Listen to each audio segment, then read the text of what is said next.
people of the internet, and welcome back to another YouTube video.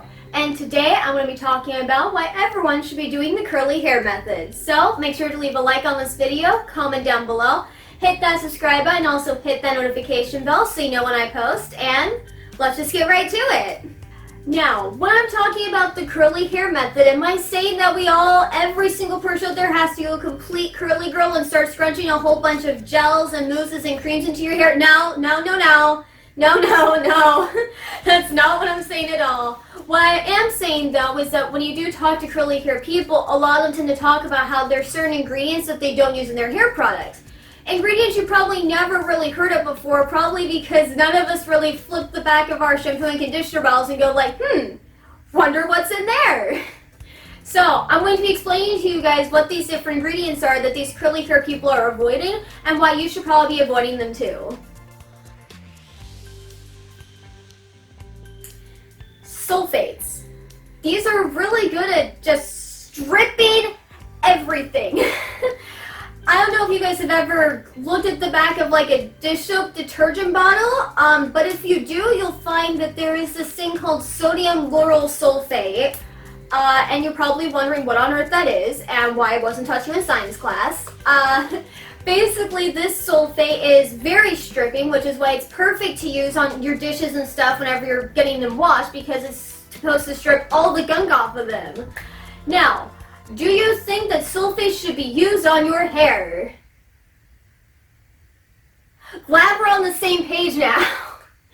But in a lot of cheap shampoos, they do tend to have sulfates in them, which are very stripping to your hair, which then cause your hair to then freak out and then want to build up more oils again, because you're basically stripping your hair of everything natural about it.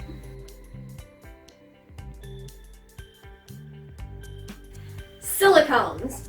So, when you're in the shower and you use your conditioner and stuff, you notice how your hair gets super silky and shiny.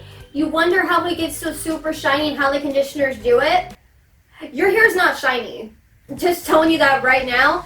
It's the sad truth, but in a lot of conditioners, what the silicones are doing is that you have your hair right here, and then this is what the silicone does. I don't know if you completely understood what I'm talking about there, but in other words, the silicones are basically forming a layer on top of your hair, which means that your hair's not actually shiny, there's just a layer on top of it that's shiny. So typically sulfates and silicones will work together hand in hand, that like one can't really be without the other, and if you want to get rid of one, you have to get rid of the other too. You have to use one to get rid of the other, you know what I'm saying. So now that you know about all these different crazy words that were never taught to you in science class, I'm wondering, okay, well, if this isn't all the cheap shampoos and conditioners, I can't afford all the high quality premium natural products that are out there. Don't worry, I have the solution. I have actually taken my own time to go to different drug and convenience stores and actually look at the back of these different bottles and look through the ingredients and make sure that the shampoos and conditioners that I have and that my family has as well don't have these stripping sulfates and stripping silicones in them, and they're nice and natural for your hair and are going to leave your hair in great condition. And you can see that because they are from like drugstores and convenience stores and stuff like that, they're not super pricey. They're only about like $5 to $10, which is a really affordable price. It may not be the $2 that you're used to, but if you think about it, just spending a couple extra bucks on a shampoo or conditioner is really going to pay off in the end.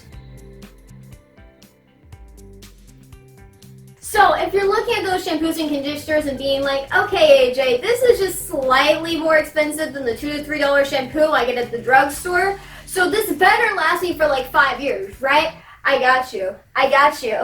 This is going to sound really weird, but this is actually very important. Don't wash your hair every night. I know it sounds super crazy and you're probably thinking, well, if I don't wash my hair every night, the oils on my hair are going to build up and then I'm just going to have really oily hair. And while it is kind of true in the sense that it's probably going to be happening for like the first week or two that you choose to do something like that, but your scalp is trying to produce natural oils because your hair is going to need natural oils in it. And the shampoo and conditioner that you use, it's just supposed to help cleanse your hair and cleanse your scalp. It's not supposed to be constantly doing that every single day because your hair can support itself for just a little bit. This is why it's typically best to only wash your hair like anywhere between 2 to 4 times a week. Because even though the sulfates are very stripping to your hair in general, washing your hair every single day as well can also just end up stripping all your hair of all the natural oils, and then your scalp is then freaking out thinking that it has to reproduce everything again. So, while sulfates and silicones aren't good for your hair at all, and you should 100% avoid them, you should also avoid washing your hair every day as well to help keep your hair in a natural and healthy state. A nice way to, work around this is maybe try doing some nice simple hairstyles with your hair to make sure that your oily hair isn't showing through, or try to use dry shampoos or something like that. But if you think about it, if you're not washing your hair as often, you can continue to be even more lazy. So in the end, make sure that you try to avoid sulfates and silicones. And if the brands and products I mentioned to you up over there, you haven't ever seen them before, you can always go into your drugstore or convenience store and look at the backs of these bottles yourself and find out if there's different sulfates or silicones in them. If you're wondering if there's other sulfates and silicones out there, you can always look them up online. On top of that, make sure you're only washing your hair a couple times a week to make sure that your hair is always staying healthy and it's always in its natural state and it's not having to produce too much oil or not enough oil. Thank you guys so much for watching, so make sure to leave a like on this video if you enjoyed it, comment down below, subscribe to my YouTube channel, and hit that notification bell. And I can't wait to see you all in my next video!